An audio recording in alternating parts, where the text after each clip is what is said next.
Shalom, selamat sore jemaat Tuhan. Mari sore hari ini kita mau membawa syukur kita kepada Tuhan. Sebab kita tidak bisa membalas kasih dan kemurahan Tuhan selain kita terus memuji-muji Dia di setiap waktu hidup kita. Mari tundukkan kepala sama-sama kita berdoa. Tuhan Yesus, Bapa yang baik, kami mengucap syukur sore hari ini. Sungguh berkat-Mu, kasih-Mu melimpah dalam hidup kami. Kami datang untuk membawa pujian kami di hadapan-Mu Tuhan. Biarlah Engkau menerimanya, Engkau berkenan atas setiap pujian umat-Mu. Engkau bertahta di atas setiap pujian kami Tuhan. Biar nama-Mu yang kami muliakan, yang kami agungkan. Di dalam nama Yesus Kristus kami berdoa. Haleluya. Amin.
Bangla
apa kan ku balas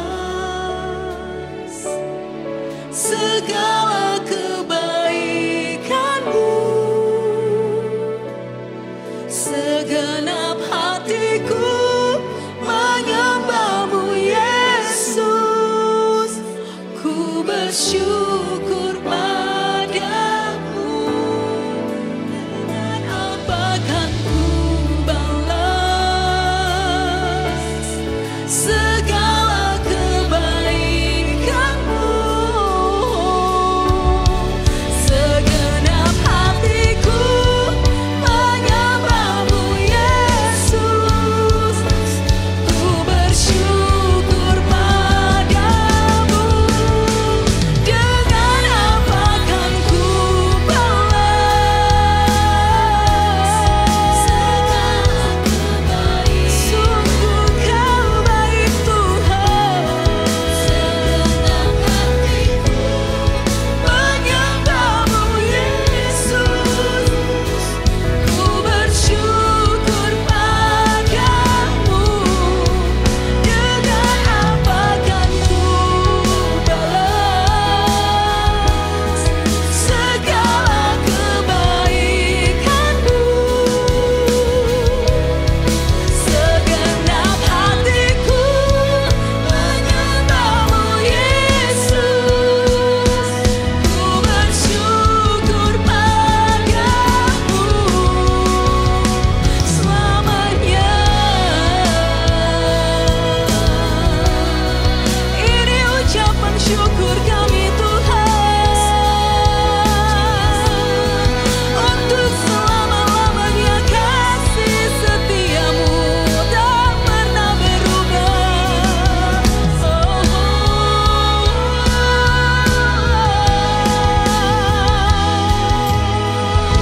Terima kasih Tuhan, terima kasih Tuhan. Dan biarlah semua yang bernafas terus memuji-muji namamu Tuhan. Sebab namamu dahsyat, namamu besar, Engkau luar biasa Tuhan. Sorakan haleluya, haleluya. Terpujilah nama Tuhan.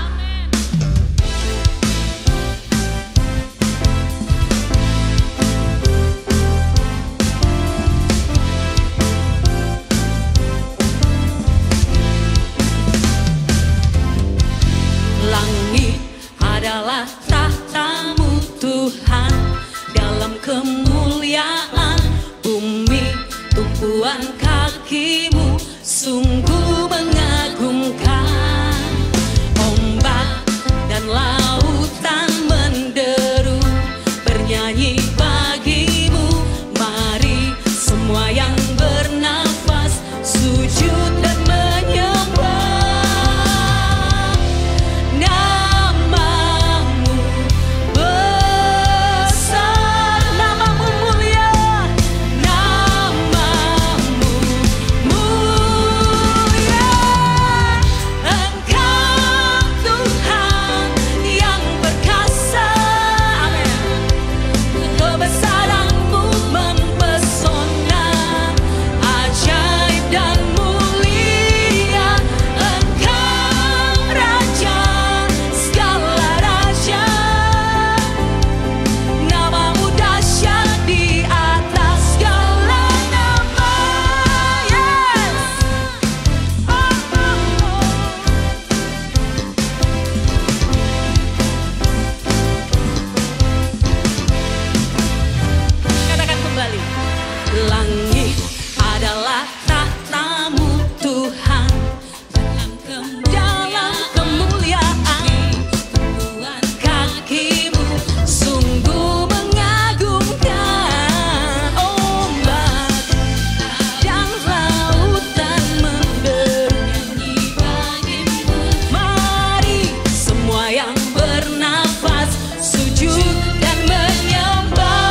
yang tidak berubah, dulu, sekarang, sampai selama-lamanya. Semua bisa berlalu, tapi firman-Nya kekal untuk selama-lamanya. Yes Lord, terima kasih Tuhan untuk kasih-Mu, untuk cinta-Mu bagi kami. Kau selalu ada bagi kami Tuhan.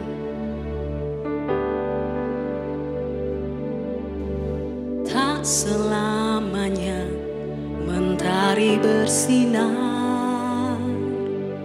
tak selamanya dunia berputar, namun kasih-Mu tetap selamanya. Janji-Mu Tuhan tak pernah berubah. Selamanya ku cintai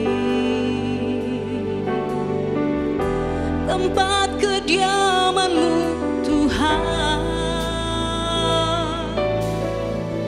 Selamanya ku kagumi kasih-Mu tiada batasnya, takkan pernah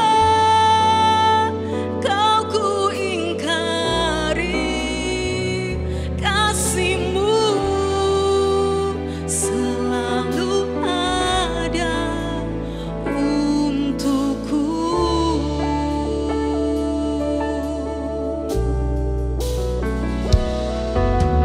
Tak selamanya mentari bersinar, tak selamanya dunia berputar, namun kasih-Mu tetap selamanya. Sungguh janji-Mu Tuhan tak pernah berubah. Selamanya ku cintai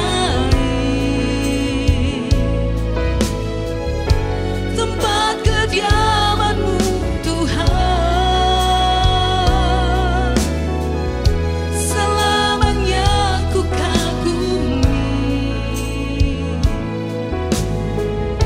kasih-Mu tiada batasnya, takkan pernah Kau ku ingkari.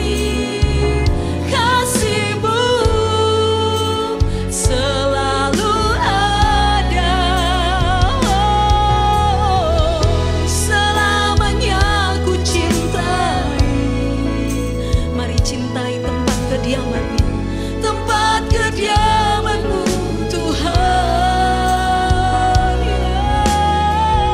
Selamanya ku kagumi kasih-Mu tiada batasnya, takkan pernah Kau ku ingkari. Kasih-Mu selalu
Sungguh kami bersyukur Tuhan buat kasih-Mu.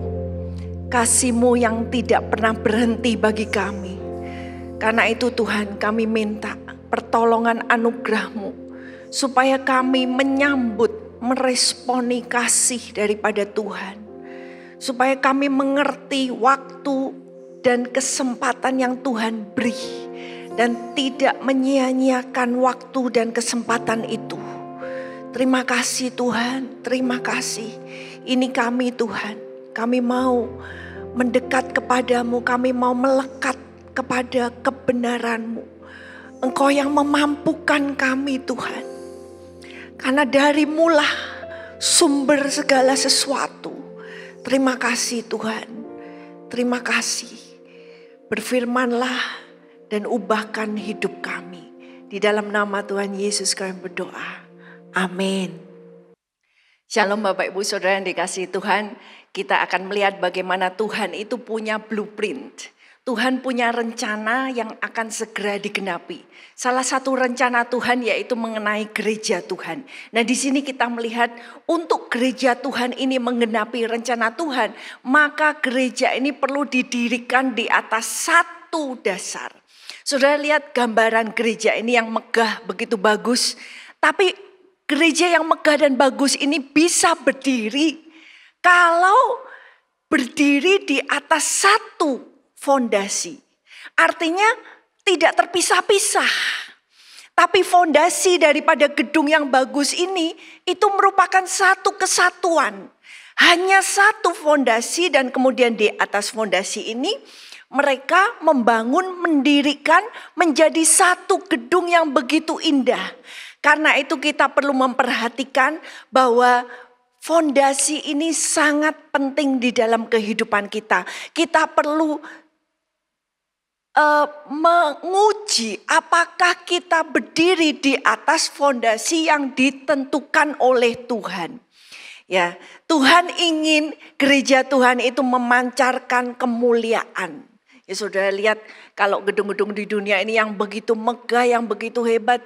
Oh, betapa lebih mulianya rencana Tuhan bagi gereja. Gereja yang dimaksud itu bukan hanya tentang gedung. Tapi gereja yang dimaksud Tuhan itu adalah saudara dan saya. Orang-orang yang menjadi bagian dari tubuh Kristus.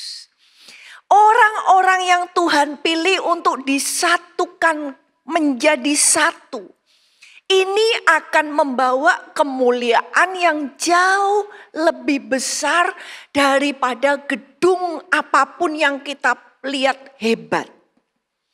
Tapi kita perlu perhatikan bahwa semuanya ini dimulai dari adanya fondasi. Dan fondasi kita untuk kita bisa bersatu. Gedung itu harus nempel jadi satu. Kalau retak saja itu sudah merupakan satu bahaya. Apalagi terpisah. Jadi karena itu saudara, doa Tuhan Yesus untuk kesatuan itu sangat penting bagi gereja di akhir zaman. Dan kesatuan ini dimulai dari fondasi yang satu. Karena itu perhatikan, kita mau perhatikan diri kita masing-masing. Apa fondasi di dalam hidup kita? Apakah fondasi kita sama dengan yang Tuhan mau? Nah, kita akan membaca dulu tentang janji Tuhan bagi gereja di masa depan dari Hagai 2 ayat yang ke-10. Adapun rumah ini kemegahannya yang kemudian akan melebihi kemegahannya yang semula. Firman Tuhan semesta alam, dan di tempat ini aku akan memberi damai sejahtera. Demikianlah firman Tuhan semesta alam. Ya, ini adalah nubuatan yang disampaikan melalui Nabi Hagai. Kalau di dalam terjemahan lain ini terdapat di ayat yang ke-9. Dikatakan the latter glory. Jadi Tuhan itu sudah merencanakan.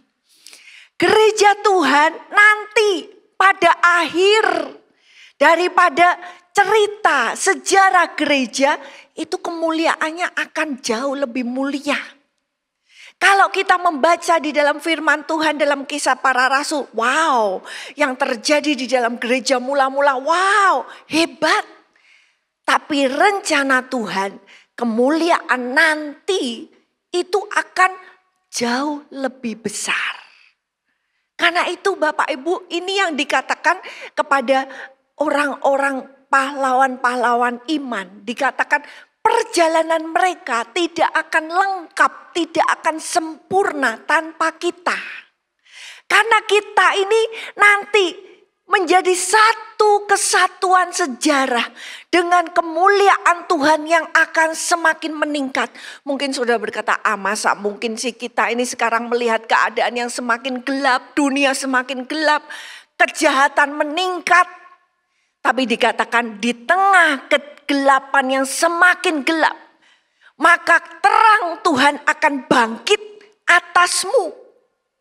Jadi kita mau percaya bahwa Tuhan sanggup membawa gereja Tuhan itu menuju kesempurnaan. Gereja Tuhan akan ditemui Tuhan menjadi tidak bercacat, tidak bercela, tidak bernoda. Kok bisa? Karena ini rencana Tuhan, ini pasti akan terjadi dengan Roh Kudus. Dan mari saudara dan saya, kita mau memastikan bahwa kita menjadi bagian dalam rencana Tuhan yang mulia. Kita boleh masuk. Karena tidak semua orang yang ada di gereja-gereja saat ini akan masuk di dalam gereja yang mulia itu. Hanya orang-orang yang mau ditaruh, diatur di atas fondasi yang benar, yang sama. Yang akan bisa masuk di dalam gereja yang sempurna dan mulia. Karena itu mari kita mau belajar dari gereja awal. Bagaimana pola dari gereja awal ini, itu yang kita akan pelajari, yang harus ada, elemen-elemen yang harus ada di dalam gereja. Mari kita baca Kisah Para Rasul 2, 42-43. Mereka bertekun dalam pengajaran rasul-rasul dan dalam persekutuan, dan mereka selalu berkumpul untuk memecahkan roti dan berdoa. Maka ketakutanlah mereka semua, sedang rasul-rasul itu mengadakan banyak mujizat dan tanda. Jadi Bapak Ibu Saudara, sekarang kita melihat bahwa di dunia ini banyak sekali gereja dengan banyak sekali macam-macamnya. Variasinya beda-beda, kalau ini begitu, ini begini. Kadang orang bisa bertanya, aku milih yang mana ya? Yang mana ya yang benar? Yang mana yang harus aku pilih? Nah, kita mau belajar dari gereja awal supaya kita bisa mengerti gereja yang Tuhan mau itu seperti apa, elemen-elemen apa yang harus ada di sini. Kita melihat mereka gereja awal, orang-orang yang 3.000 bertobat. Mereka bertekun. Setiap hari mereka bertekun. Elemen yang pertama yaitu pengajaran rasul-rasul. Setelah itu mereka ada persekutuan. Jadi persekutuan ini penting, bareng-bareng ini penting. Yang ketiga, makan bersama, memecahkan roti. Karena di dalam makan bersama itu ada persekutuan yang begitu erat. Orang yang sudah suka makan-makan bareng itu pasti banyak cerita bersama. Dan yang keempat, ada doa bersama. Nah, kali ini kita akan melihat yang pertama dulu karena sangat penting untuk kita melihat satu demi satu. Kita nggak bisa hanya melihat secara, oh ya, garis umum. Tapi apa yang Tuhan maksudkan di sini? Karena 4 elemen ini ada, maka dikatakan mereka mengalami satu atmosfer yang dikatakan wow. Ya bahasa Indonesia diterjemahkan ketakutan. Ketakutan ini bisa dikatakan rasa hormat yang begitu dalam. Mereka nggak berani sembarangan. Mereka makan bersama tuh bukan makan bersama yang sembarangan, yang penuh guyon atau gimana. Tapi ada, wow, kita boleh makan bersama. Sungguh satu persekutuan yang penuh dengan dikatakan simplicity. Sederhana, tapi artinya kesatuan itu begitu terasa. Dan ini suasana yang meliputi mereka semua.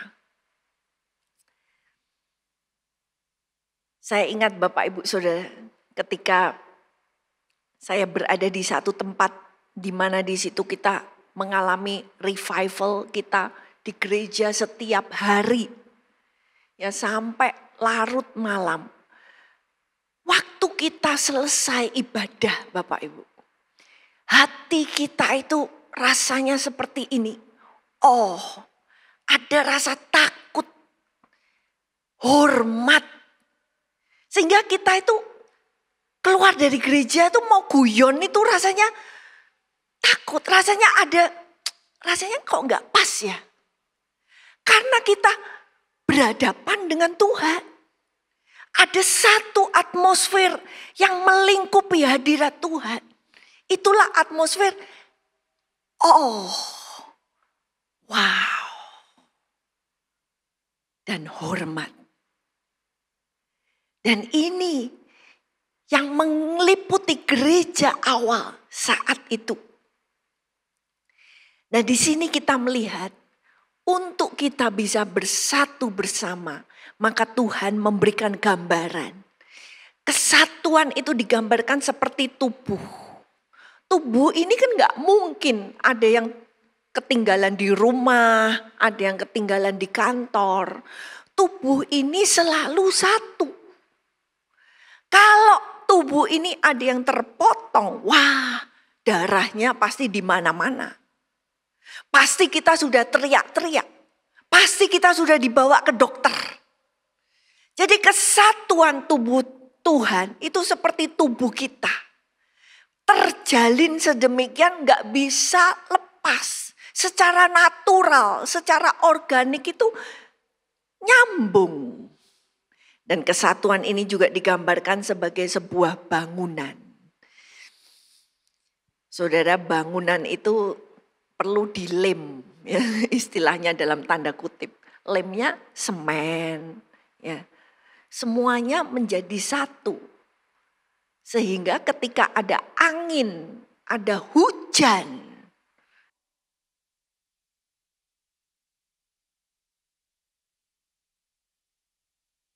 baik atapnya nggak akan terbang. Semuanya melekat. Dan itu hati Tuhan. Ini hati Tuhan yang saudara dan saya harus dapat. Selama kita belum dapat hati Tuhan, kita nggak mau bersatu, nggak mau melekat. Nggak bisa kita mau menjadi bagian dari gereja yang mulia.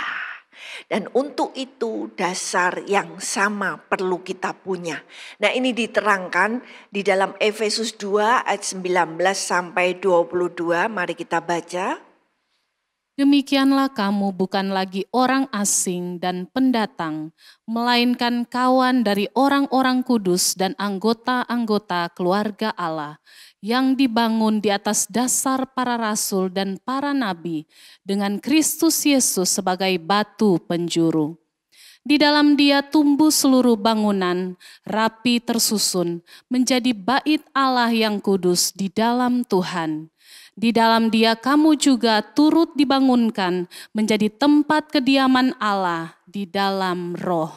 Ya, di sini kita baca dikatakan ketika Tuhan menjadikan kita satu, maka tidak ada lagi perbedaan antara orang Yahudi dan non-Yahudi.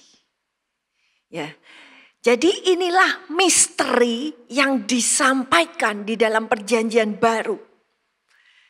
Setelah Yesus bangkit, ya kemudian Dia memilih rasul-rasul, maka diberikanlah pencerahan atas rencana Tuhan. Rencana Tuhan yaitu Israel dan bangsa-bangsa lain, gereja menjadi satu. Yaitu Israel yang sejati, yang menerima Yesus sebagai Mesias. Akan menjadi satu, dikatakan menjadi kawan sewarga. Artinya apa? Fellow citizen. Artinya kita semua menjadi warga negara dari surga. Tidak ada yang menjadi warga negara nomor 2. Tidak ada yang menjadi, oh kamu orang asing, kamu bukan warga negara. Kalau warga negara mereka punya hak, punya kepemilikan. Dan itulah di mana Tuhan panggil kita menjadi satu. Semuanya jadi warga negara surga. Dan yang kedua dikatakan bukan hanya warga negara surga. Tapi kita menjadi anggota keluarga. Karena itu saudara, keluarga ini yang Tuhan mau. Bagaimana Tuhan mau ada kesatuan. Orang tua yang baik, dia kepengen keluarganya bersatu. Dia kepengen anak-anaknya semua kalau makan, ayo duduk bareng, makan bareng-bareng. Itu namanya keluarga, punya tempat di dalam keluarga. Punya hak di dalam keluarga. Kita semua mau dijadikan anak-anak oleh Tuhan. Dan dilanjutkan, bangunan ini dikatakan dibangun di atas dasar para rasul, para nabi. Yesus Kristus sebagai batu penjuru. Nah saudara lihat dulu di sini gambarnya. Yaitu gereja, Tuhan itu mau bangun di atas para rasul dan para nabi. Para rasul berbicara tentang perjanjian baru. Di mana Tuhan memakai orang-orang yang dipanggil sebagai rasul. Ini menjadi bagian perjanjian baru yang kita punya. Tapi gereja ini bukan hanya di atas dasar perjanjian baru. Tapi juga para nabi. Itu adalah perjanjian lama. Saudara bisa bayangkan.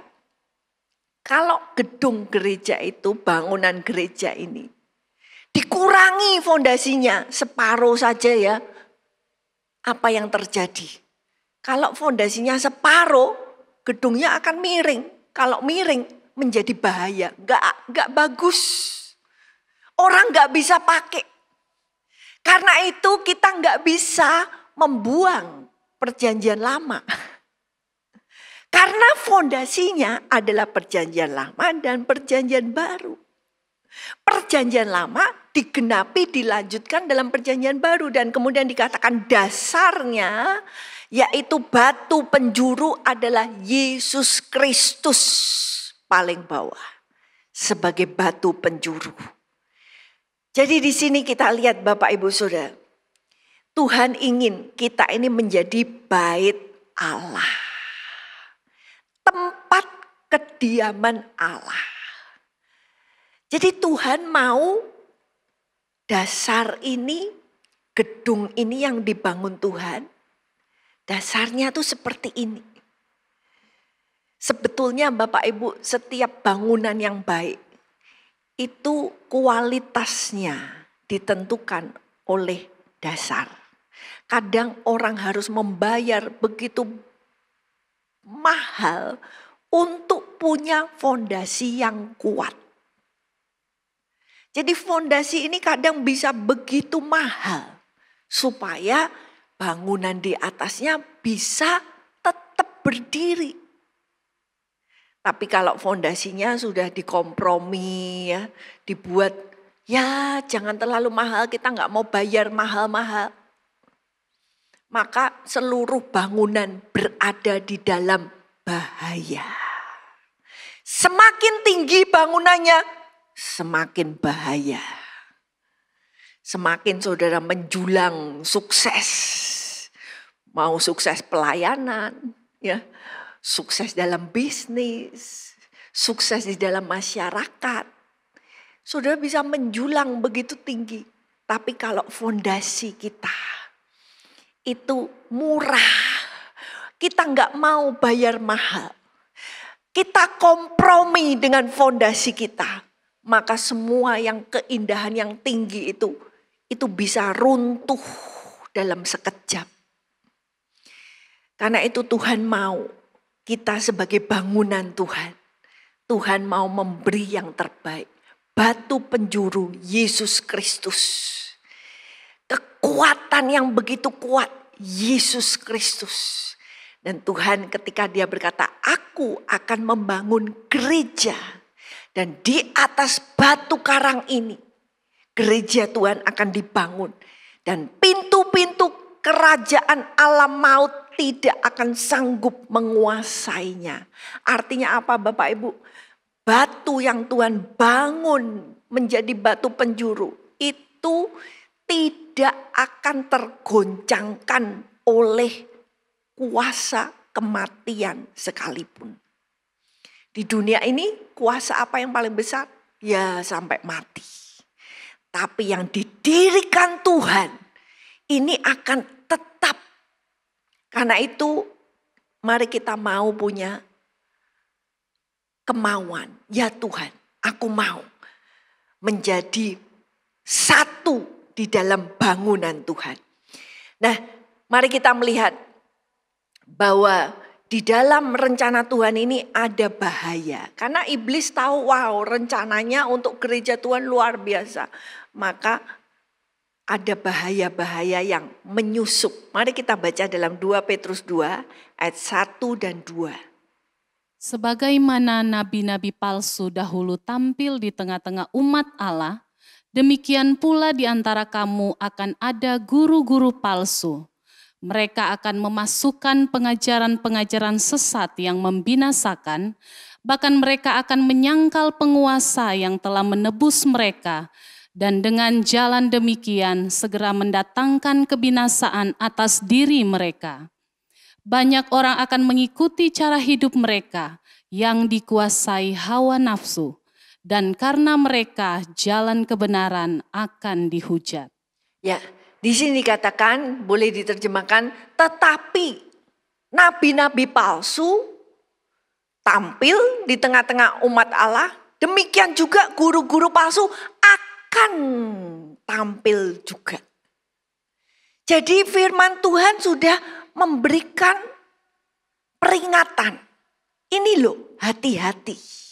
Ya biasa kalau di jalan kita lihat lampu yang kelap-kelip, ya memberikan peringatan, ayo hati-hati. Hati-hati kenapa? Karena ada yang namanya nabi-nabi palsu. Dan ada yang namanya guru-guru palsu. Dan tanda-tandanya yaitu dikatakan mereka memasukkan pengajaran-pengajaran yang membinasakan. Pengajaran-pengajaran sesat ini Bapak Ibu, gak mungkin orang itu membawa pengajaran yang begitu berbeda, tiba-tiba berbeda. Orang sudah akan tahu, oh ini kok beda ya, wah gak mau. Tapi yang dibawa itu pengajaran yang kelihatannya sama, kedengarannya bagus. Tapi ada sedikit di sini, sedikit di situ yang beda. Seperti uang palsu, semuanya kelihatan sama. Tapi hanya mata yang ngerti, mata yang jeli itu bisa, oh ini loh ada bedanya di sini. Bedanya di situ, kadang gak kelihatan. Jadi itu yang membuat orang bisa mengikuti karena dikira, oh kelihatan bagus, kelihatan baik. Tapi ternyata dimasukkan pengajaran-pengajaran ini yang akhirnya membinasakan. Bahkan ujung-ujungnya menyangkal penguasa yang menebus mereka. Ujung-ujungnya menyangkal Yesus yang menebus. Dan mendatangkan kebinasaan. Ciri-ciri yang lain. Cara hidup mereka dikuasai hawa nafsu. Karena itu Bapak Ibu, bagaimana kita membedakan sebuah pohon? Pohon dibedakan dari buahnya. Kita bisa tahu identitas pohon dari buah. Karena itu buah apa yang dihasilkan. Hidup seperti apa yang dihasilkan. Yang dirasakan hidupnya seperti apa toh? Keluarganya, keuangannya, pernikahannya seperti apa sih? Ini yang kita harus lihat. Kita harus cek. Karena itu lebih gampang mengecek orang-orang yang sudah meninggal, Bapak Ibu. Saudara sudah ngerti, oh ini orang akhirnya seperti ini. Saudara sudah tahu hasil hidupnya, buahnya seperti apa. Kita harus ngerti dan mengecek, dan karena mereka jalan kebenaran akan dihujat. Saudara, satu kali Paulus berkata, ketika Paulus memberitakan Injil Tuhan, sunat rohani itu di dalam. Tidak perlu disunat secara lahiriah, kata Paulus. Wah, begitu Paulus memberitakan itu, langsung mereka ribut. Oh, enggak bisa. Harus disunat. Orang-orang yang mau ikut Yesus harus disunat. Tapi Paulus berkata, gimana? Bahwa saudara-saudara ini yang menolak, yang berkata tidak bisa, harus sunat lahiriah. Dikatakan saudara-saudara ini menyusup. Jadi Bapak Ibu, cara yang palsu ini masuk, itu caranya halus. Caranya enggak kerasa, enggak kelihatan. Caranya menyusup. Tapi Paulus berkata, aku tidak menyerah kepada mereka sedetik pun. Paulus tidak mau kompromi supaya kebenaran Tuhan itu sampai kepadamu, kebenaran yang benar. Karena itu kita mau juga berhati-hati Bapak Ibu dengan pengajaran yang begitu banyak di zaman ini. Saudara dan saya, kita semua sudah diperingati oleh firman Tuhan. Kenapa kok bahaya? Karena pengajaran yang dari guru-guru palsu itu dikatakan membinasakan. Akhirnya dari pengajaran ini akan membuat orang bergeser, terus bergeser. Sampai akhirnya binasa. Hati-hati. Pengajaran yang tidak berdasarkan firman Tuhan sepenuh itu mendatangkan kebinasaan. Wow, ini sesuatu yang serius. Karena itu, karena ada bahaya yang sedemikian besar, maka kita perlu gimana caranya kita terluput, yaitu dengan kita mengenal kebenaran. Mari dibacakan Yohanes 1 ayat 14. Firman itu telah menjadi manusia dan diam di antara kita. Dan kita telah melihat kemuliaannya, yaitu kemuliaan yang diberikan kepadanya sebagai anak tunggal Bapa, penuh kasih karunia dan kebenaran. Cara saudara dan saya terhindar dari bahaya yang bisa membinasakan. Kalau kita mengenal kebenaran. Kebenaran itu apa? Dikatakan kebenaran itu dikirim oleh surga, turun. Ya, firman menjadi manusia, kebenaran itu menjadi manusia. Dan kebenaran itu diam di antara kita, kita lihat kemuliaannya, yaitu Yesus. Jadi manusia sekarang melihat kebenaran ini di dalam seorang pribadi. Yesus dikatakan penuh anugerah, kasih karunia, dan kebenaran. Jadi Yesus bukan hanya penuh kebenaran, tapi ketika dia membawa kebenaran, dia memberi juga anugerah. Anugerah Yesus akan memampukan orang hidup benar. Anugerah Tuhan tidak pernah bertujuan untuk kompromi. ya sudahlah, enggak apa-apalah. Ya sudah, abu-abu enggak apa-apa.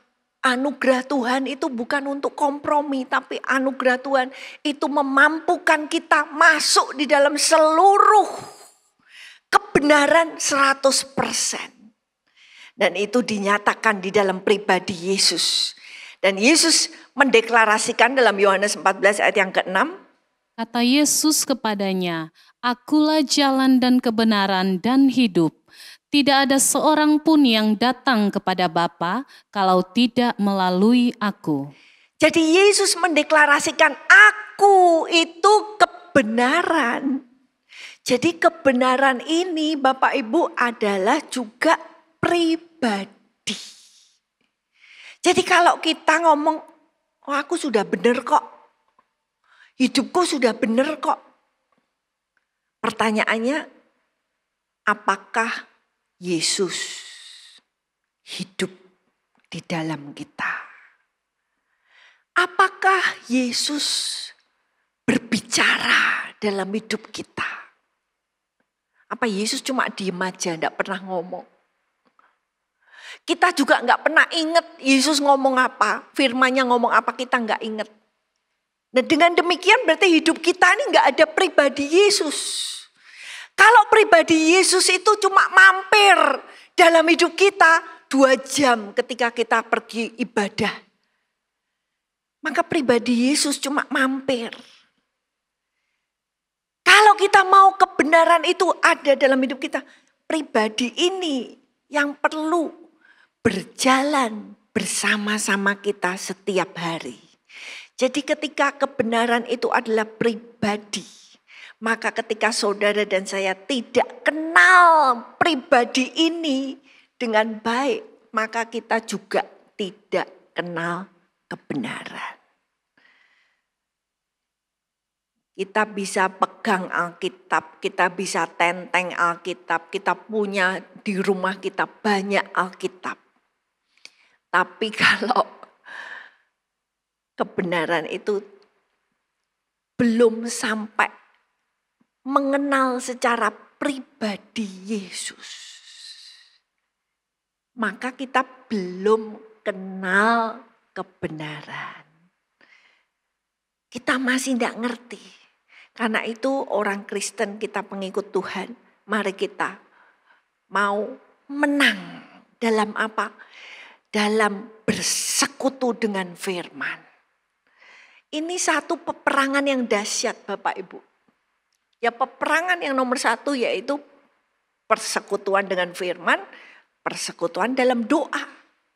Iblis tahu kalau kita masuk ke dalam ini, wah kita jadi kuat.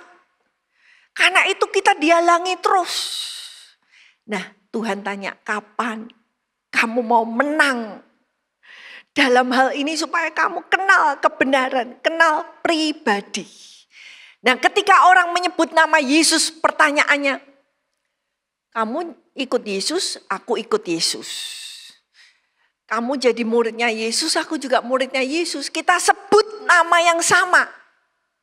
Tapi ternyata nama yang sama tidak menjadi garansi bahwa pengajarannya sama. Mari dibaca 2 Korintus 11.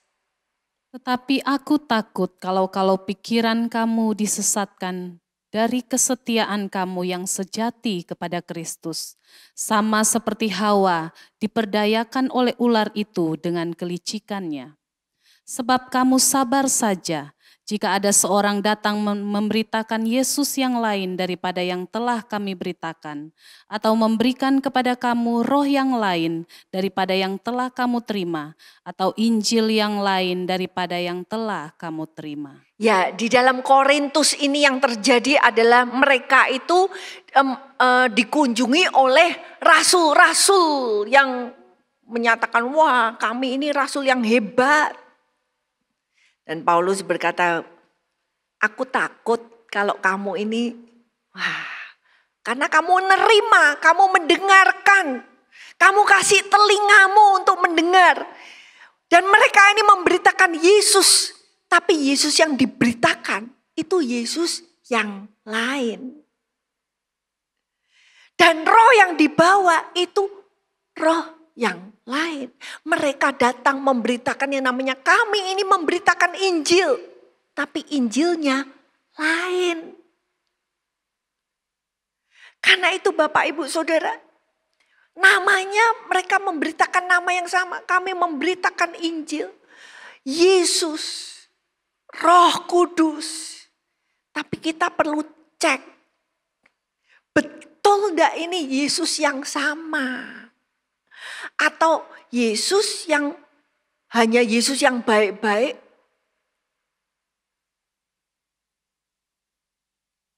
Tapi bukan Yesus yang kudus. Kalau masalah dosa, ya kompromilah, enggak apa-apa. Yesus juga bergaul dengan orang berdosa. Betul, Yesus menjangkau orang berdosa. Tapi Yesus tidak pernah kompromi dengan kekudusan. Ini semua Bapak Ibu, kalau kita kenal pribadi Yesus, kita bisa tahu, oh ini kok rasanya ada yang lain ya.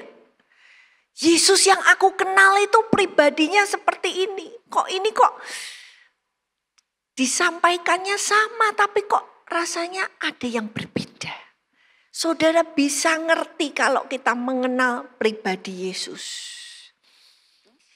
Nah, untuk itu kita akan melihat bahwa tadi dasar yang didirikan adalah Perjanjian Lama dan Perjanjian Baru. Perjanjian Lama tidak bisa dikatakan seperti beberapa orang berkata, ya kita kan nggak ngikuti Perjanjian Lama. Tapi Perjanjian Lama itu nggak boleh dibuang. Karena Perjanjian Lama dan Perjanjian Baru itu dua-dua merupakan dasar. Dan dua-duanya terhubung. Ada link, ada koneksi. Ya koneksinya siapa? Yesus. Yesus itu sudah diberitakan di Perjanjian Lama. Perjanjian Lama memberikan gambaran ini loh, nanti kamu dosamu itu perlu ditebus. Kalau kamu mau hidupmu itu kembali dipulihkan, dosa itu harus ditebus. Dan itu berbicara menuju kepada Yesus. Karena itu dua ini Bapak Ibu harus menjadi satu. Kita bisa menghargai Perjanjian Baru, kita menghargai korban Yesus kalau kita ngerti Perjanjian Lama. Bagaimana arti daripada dosa? Dosa itu akibatnya seperti apa? Kekudusan itu maksudnya seperti gimana? Artinya apa? Itu kita bisa ngerti kalau kita mengerti Perjanjian Lama. Nah, link koneksi ini terdapat dalam Yesus yang dia deklarasikan Matius 5 ayat 17-18. Janganlah kamu menyangka bahwa aku datang untuk meniadakan hukum Taurat atau kitab para nabi. Aku datang bukan untuk meniadakannya, melainkan untuk menggenapinya. Karena aku berkata kepadamu, sesungguhnya selama belum lenyap langit dan bumi ini, satu iota atau satu titik pun tidak akan ditiadakan dari hukum Taurat sebelum semuanya terjadi. Ya, Tuhan berkata dia tidak meniadakan. Membuat itu menjadi hapus, hangus. Baik itu para nabi maupun hukum Taurat. Bukan ditiadakan tetapi digenapi. Jadi apa yang sudah digenapi dalam Yesus Kristus, kita tidak kembali lagi kepada ritual. Kalau sudah digenapi di Yesus, kita sudah nggak melakukan ritual. Tapi sekarang kita melihat kepada Yesus.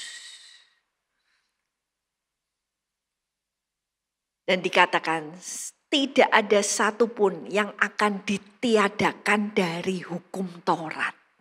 Saudara, bahkan hari raya, 7 hari raya yang Tuhan tentukan. Tuhan tetapkan waktunya, harinya ditetapkan oleh Tuhan. 4 hari raya digenapi oleh Yesus. Waktu Yesus datang, mati, mencurahkan Roh Kudus. Tinggal 3 hari raya. Dan Tuhan bilang tidak akan ditiadakan. Semuanya akan digenapi. Jadi kita perlu bukan hanya membaca perjanjian baru. Tapi saudara, kita perlu juga mencintai dan membaca perjanjian lama. Dan di dalam Lukas 24 ketika Tuhan menerangkan kepada 2 murid yang sedang berjalan ke Emmaus. Tuhan menerangkan perjanjian lama. Dia menerangkan nubuat-nubuat. Dan juga dalam kitab Taurat Tuhan Yesus menerangkan semuanya. Sehingga mereka heran. Ya, mari baca ayat 44. Ia berkata kepada mereka, inilah perkataanku yang telah kukatakan kepadamu ketika aku masih bersama-sama dengan kamu, yakni bahwa harus digenapi semua yang ada tertulis tentang aku dalam kitab Taurat Musa dan kitab Nabi-Nabi dan kitab Mazmur. Ya, di sini dijelaskan secara lebih detail. Perjanjian lama itu terdiri dari Taurat, Nabi-Nabi, Mazmur. Semuanya harus digenapi. Jadi di dalam perjanjian lama kita pun mendengar tentang Yesus. Karena itu dasar ini saudara kita harus punya. Perjanjian lama dan perjanjian baru. Supaya kita bisa berdiri bersama dengan teguh. Nah, kalau kita sudah mengerti seperti ini, bagaimana respon kita dengan kebenaran? Ya, gereja awal itu bertekun di dalam pengajaran rasul-rasul, pengajaran kebenaran. Tuhan mau kita bertekun, gereja akhir harus juga bertekun di dalam pengajaran tentang kebenaran. Nah, bagaimana kita harus bertekun? Kisah Para Rasul 17, 11, 12. Orang-orang Yahudi di kota itu lebih baik hatinya daripada orang-orang Yahudi di Tesalonika. Karena mereka menerima firman itu dengan segala kerelaan hati dan setiap hari mereka menyelidiki kitab suci untuk mengetahui apakah semuanya itu benar demikian. Banyak di antara mereka yang menjadi percaya, juga tidak sedikit di antara perempuan-perempuan terkemuka dan laki-laki Yunani. Ini yang Tuhan mau, saudara. Mari kita sebagai gereja Tuhan saling mendorong. Saling mari kita berlomba. Berlomba apa? Untuk menerima firman. Nah, kata menerima firman itu adalah menunjukkan kepada posisi hati. Menerima itu posisinya di bawah menerima. Kalau kita datang kepada firman, pastikan posisi hati kita itu rendah. Dengan segala kerelaan hati. Kalau kita datang ke firman tapi kita ngomong, aku mau menyelidiki Alkitab. Kemudian kita mulai menyelidiki, loh ini kok begini? Loh ini kok aneh, kok gak cocok? Kenapa kok begini? Sikap hati kita itu kita datang dengan kritik. Kita datang dengan, wah aku mau menguji. Tapi sikap hati yang benar seperti orang-orang di Berea itu mereka datang dengan menerima dengan kerelaan hati. Saudara dan saya kita semua harus menerima bahwa firman Tuhan itu adalah diinspirasi oleh Roh Kudus. Betul penulisnya banyak, tapi semua penulis yang banyak ini karena diinspirasi oleh roh yang sama, roh yang satu. Maka kata-kata yang dituliskan ini bukan lagi dari manusia, tapi firman Tuhan. Dan buku yang kita punya 66 itu Tuhan sudah perkatakan jauh. Ribuan tahun sebelumnya Tuhan sudah memberikan lambang. Meja roti, rotinya disusun 6. roti melambangkan firman. 6. Kitab di dalam Alkitab 66. Jadi ini sejak zaman Musa dulu. Belum ada Alkitab. Tuhan sudah melambangkan meja rotinya 66. Kemudian juga di pelita. Di pelita itu ada kuncup kembang tombol. Jumlahnya semuanya yang ada di pelita itu 66. Jadi kita harus menerima firman itu sebagai perkataan Tuhan. Dan dikatakan setiap hari mereka menyelidiki. Baca saja sudah hebat, apalagi menyelidiki setiap hari. Saudara, ya, kita harus kembali. Tantangan peperangan rohani kita di akhir zaman yaitu kita melihat lebih banyak ke sini. Betul? Kita disedot sama ini. Seperti vakum menyedot kita masuk dalam dunia. Tapi Tuhan mau kita gereja Tuhan menyelidiki kitab suci. Setiap hari. Kalau kita melakukan seperti ini, saudara akan mengalami kemenangan yang besar. Dikatakan mereka hatinya baik. Orang yang cinta firman hatinya berubah. Dikatakan bukan hanya hatinya baik, mereka jadi percaya dengan apa yang mereka baca. Mereka dengar tentang Yesus, mereka jadi percaya. Dan kebenaran ini kalau kita selidiki ini akan membawa kesatuan. Tanpa kebenaran ini tidak akan ada kesatuan. Ini kita baca dalam 1 Timotius 6 ayat 3 sampai yang kelima. Jika seorang mengajarkan ajaran lain dan tidak menurut perkataan sehat, yakni perkataan Tuhan kita Yesus Kristus, dan tidak menurut ajaran yang sesuai dengan ibadah kita, ia adalah seorang yang berlagak tahu, padahal tidak tahu apa-apa. Penyakitnya ialah mencari-cari soal dan bersilat kata yang menyebabkan dengki, cedera, fitnah, curiga, percekcokan antara orang-orang yang tidak lagi berpikiran sehat dan yang kehilangan kebenaran, yang mengira ibadah itu adalah suatu sumber keuntungan. Ya, ini satu peringatan. Ada orang-orang pengikut kebenaran yang bisa kehilangan kebenaran. Bentuknya masih orang Kristen pengikut Yesus, tapi dalamnya tidak ada kebenaran. Kebenarannya hilang. Karena mereka mengira ibadah itu cuma cari berkat. Datang kepada Tuhan melayani cuma supaya aku selamat. Supaya aku diberkati. Dan dikatakan kalau orang kehilangan kebenaran, pikirannya enggak lagi berpikiran sehat. Jadi Bapak Ibu, ini sungguh bahaya. Begitu kita mencari sumber keuntungan. Jadi kita pikirannya, gimana supaya aku bisa untung. Gimana supaya aku bisa mencapai goal yang aku mau. Aku kepingin sekian rupiah. Gimana caranya? Kalau kita fokusnya ibadah itu untuk cari sumber keuntungan, pikiran kita ini menjadi tidak sehat. Dan ini keadaan yang berbahaya.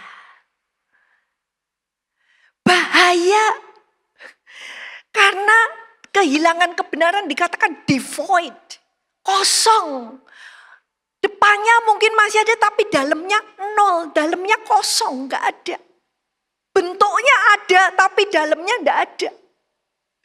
Dan bahayanya adalah karena bentuknya masih sama, dalamnya kosong, maka mereka dikatakan berlagak tahu, artinya sombong, merasa, oh aku ngerti kok, oh aku sudah tahu firman itu ngomong gini, Tuhan tuh ngomong gini. Padahal enggak ngerti. Dan dikatakan ini bisa mendatangkan kontroversi.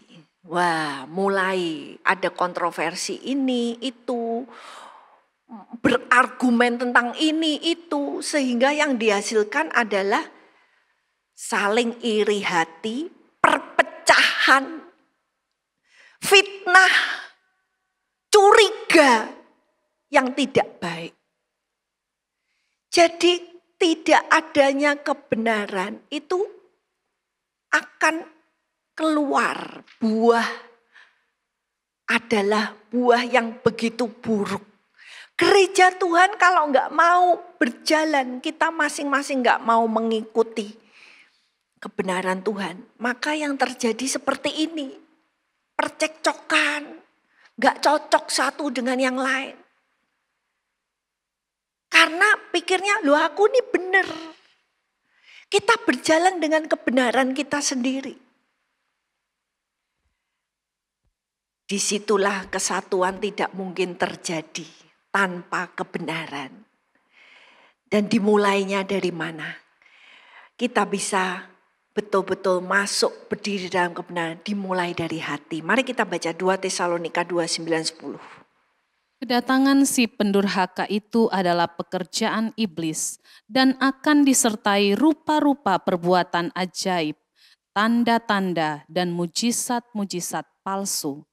Dengan rupa-rupa tipu daya jahat terhadap orang-orang yang binasa karena mereka tidak menerima dan mengasihi kebenaran yang dapat menyelamatkan mereka.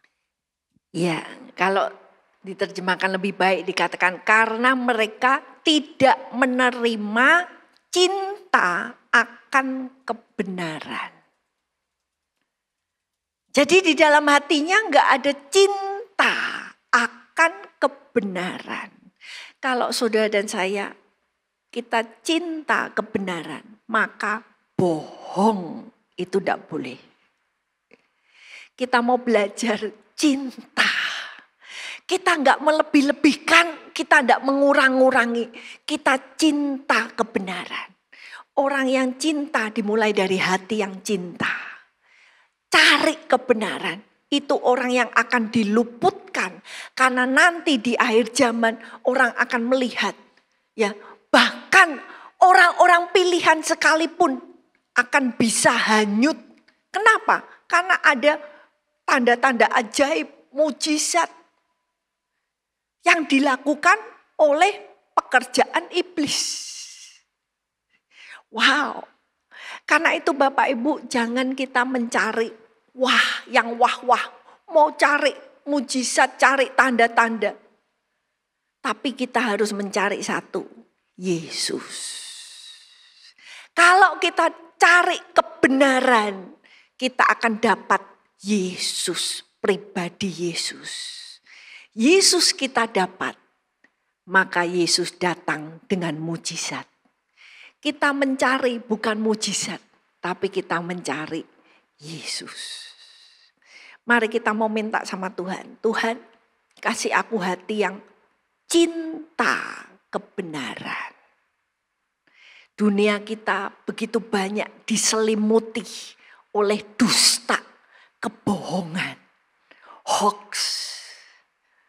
Bahkan mungkin semakin tebal roh bohong yang berani menyebarkan berita bohong.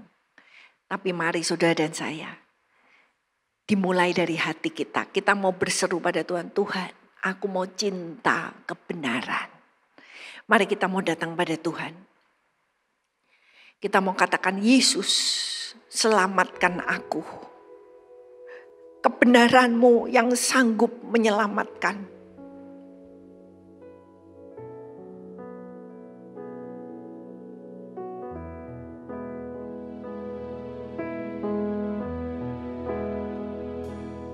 Yesus kau kebenaran yang menyelamatkanku. Kau memberikanku hidup dan pengharapan.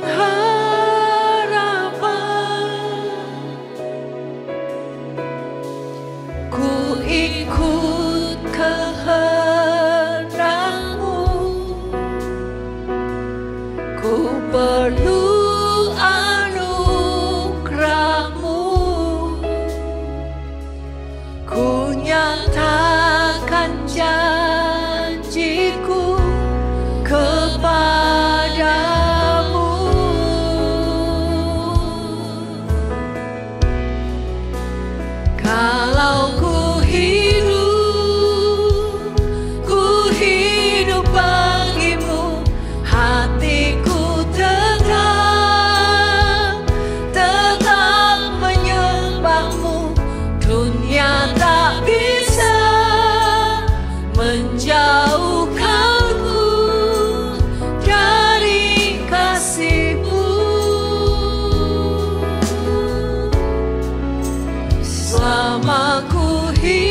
hanya Yesus kebenaran.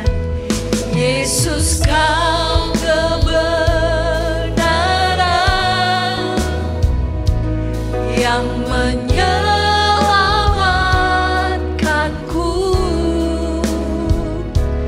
Kau memberikanku hidup dan pengharapan.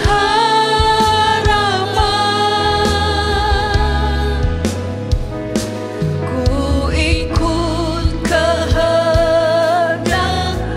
Oh kami mau Tuhan, Ku perlu anugerah-Mu. Ku nyatakan janjiku kepadamu.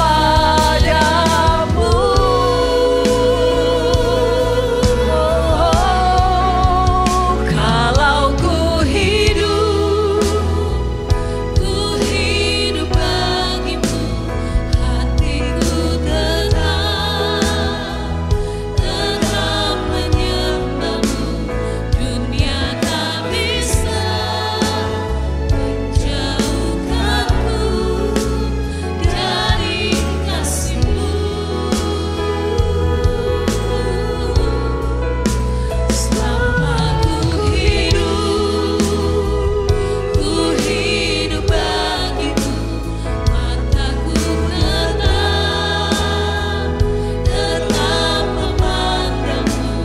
Dunia tak bisa menjauhkanku dari kasih-Mu. mari kita katakan pada Tuhan, kami mau hidup untuk bagi-Mu Tuhan. Ku hidup bagimu, hatiku tetap menyembah-Mu. Dunia tak bisa menjauhkanku dari kasih-Mu. Selama ku hidup bagimu, mataku tetap memandang-Mu. Dunia tak bisa menjauhkanku dari kasih-Mu. Biar saat ini, mari kita mau menghadapkan diri kita pada Tuhan. Tuhan mau saudara dan saya, kita membereskan hal-hal di dalam hidup kita yang masih tidak benar. Mungkin itu keuangan yang gak benar dengan sesama atau dengan Tuhan. Kita masih belum beres keuangan kita dengan Tuhan. Mari Bapak Ibu, kita mau bereskan. Mungkin itu hubunganmu dengan suami istri. Engkau tahu ada yang gak benar dan engkau sembunyikan.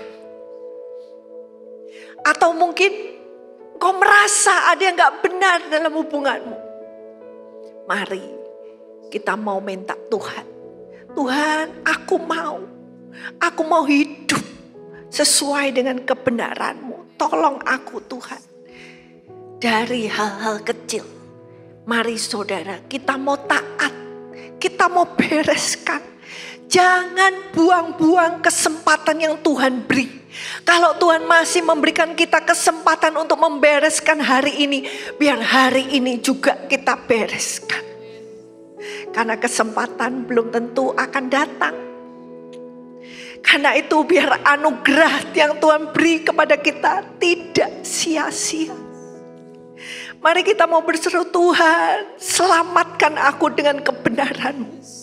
Tuhan, kalau masih ada yang gak benar, Tuhan, tolong aku Tuhan.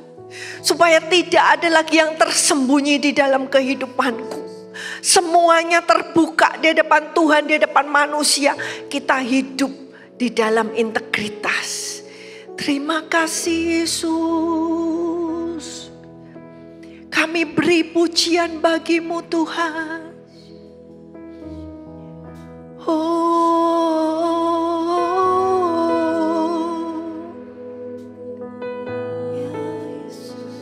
Engkau kebenaran,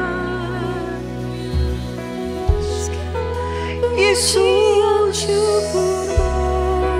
sinari hati kami, sinari pikiran kami.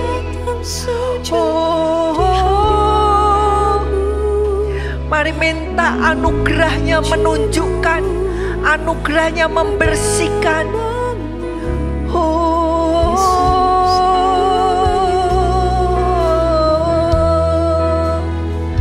Haleluya. Syukur bagimu, Kau hadir dalam hidupku. Kini ku datang sujud di hadapan-Mu, memuji-Mu, menyembah-Mu,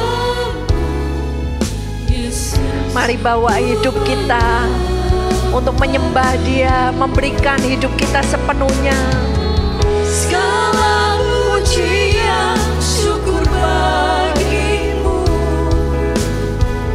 Kau hadir dalam hidupku. Kini ku datang sujud di hadapan-Mu, memuji-Mu, menyembah-Mu, Yesus, ku menyembah-Mu.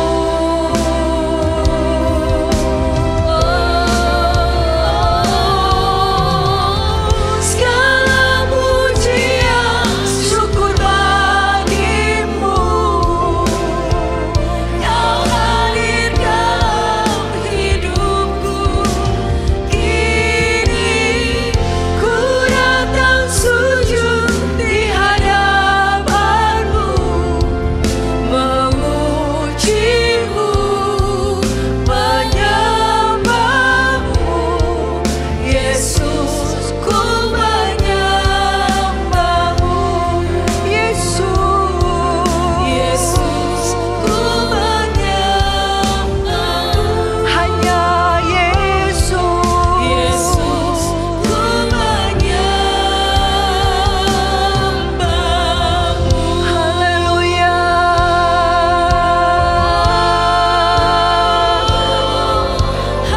Kami mau sembah Engkau dengan segenap hati. Ya, ya, ya, ya, ya. Oh, ya, ya, ya. La, ya, la, la, la, la, la, la. Ya, la, la, la, la, la, la, la. Ya, kara, ya, rama, sikira, ya, rata, kaya, ramo.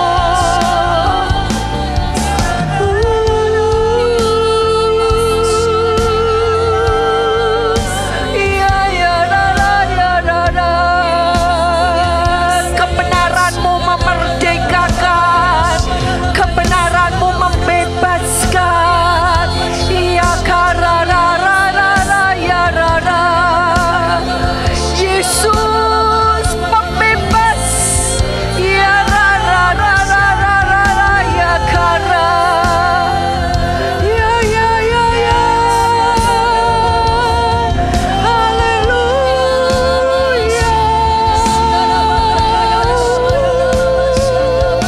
Haleluya. Roka ya rasekena ya rata kalama ya rata. Roko rapata kaya rama. Kira ya rata kalama ya rama sikira ya rama nama mama mama. Haleluya.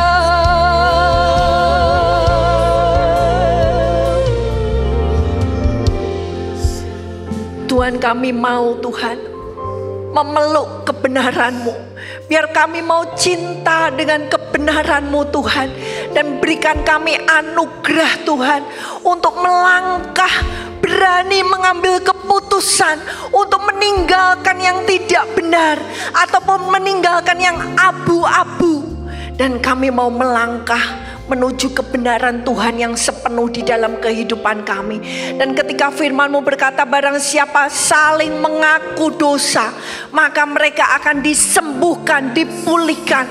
Kemerdekaan-Mu itu akan memerdekakan, kebenaran-Mu memerdekakan kami Tuhan. Kebenaran-Mu Tuhan memulihkan setiap kami. Karena itu berikan kami anugerah kekuatan supaya kami melangkah Tuhan di dalam seluruh kebenaran Tuhan. Sinari Tuhan seluruh kehidupan kami, sinari seluruh hati kami, selidiki setiap relung-relung hati, jiwa, roh kami, supaya kebenaran Tuhan nyata di setiap kehidupan kami. Sehingga buah-buah yang dihasilkan di dalam kehidupan kami adalah damai sejahtera. Itu yang akan terjadi di dalam kehidupan kami. Terima kasih Tuhan, Engkau mengasihi gereja-Mu. Engkau memberikan anugerah yang berlimpah untuk gereja-Mu melangkah di dalam seluruh kebenaran Tuhan. Terima kasih. Biar Roh Kudus yang akan terus mengajar kami, mendidik kami, dan mengingatkan kami akan seluruh kebenaran-Mu. Dan sebelum kami berpisah Tuhan, kami memohonkan anugerah yang dari atas. Tuhan memberkati dan Tuhan melindungi. Tuhan menyinari engkau dengan wajah-Nya dan memberikan kasih karunia. Dan Tuhan menghadapkan wajah-Nya kepadamu, memberikan damai sejahtera sekarang sampai selama-lamanya. Di dalam satu nama Tuhan Yesus Kristus, kita semua yang percaya kita katakan amin. Isilah hidup kita dengan menyenangkan hati Tuhan. Sungguh anugerah Tuhan kalau kita masih boleh hidup. Menjadi bijaksana adalah awal dari takut akan Tuhan. Gunakan waktu. Mari kita takut akan Tuhan. Bergabunglah dengan Pendeta Timotius Subekti dalam program Suara Alfa Omega. Hanya di Live Channel. Penyaluran kolekte maupun persembahan lainnya dapat dilakukan melalui transfer ke nomor rekening gereja dengan nomor 009 707 2071 atas nama Megawati dan Lee Irwande atau dengan scan QR Code berikut ini. Bagi jemaat Tuhan yang rindu mendapatkan informasi seputar kegiatan gereja, renungan harian, dan lain-lain melalui WhatsApp gereja, Anda dapat mendaftar dengan cara ketik BC spasi on dan mengirimkan ke WA gereja dengan nomor 0815 7802 2000.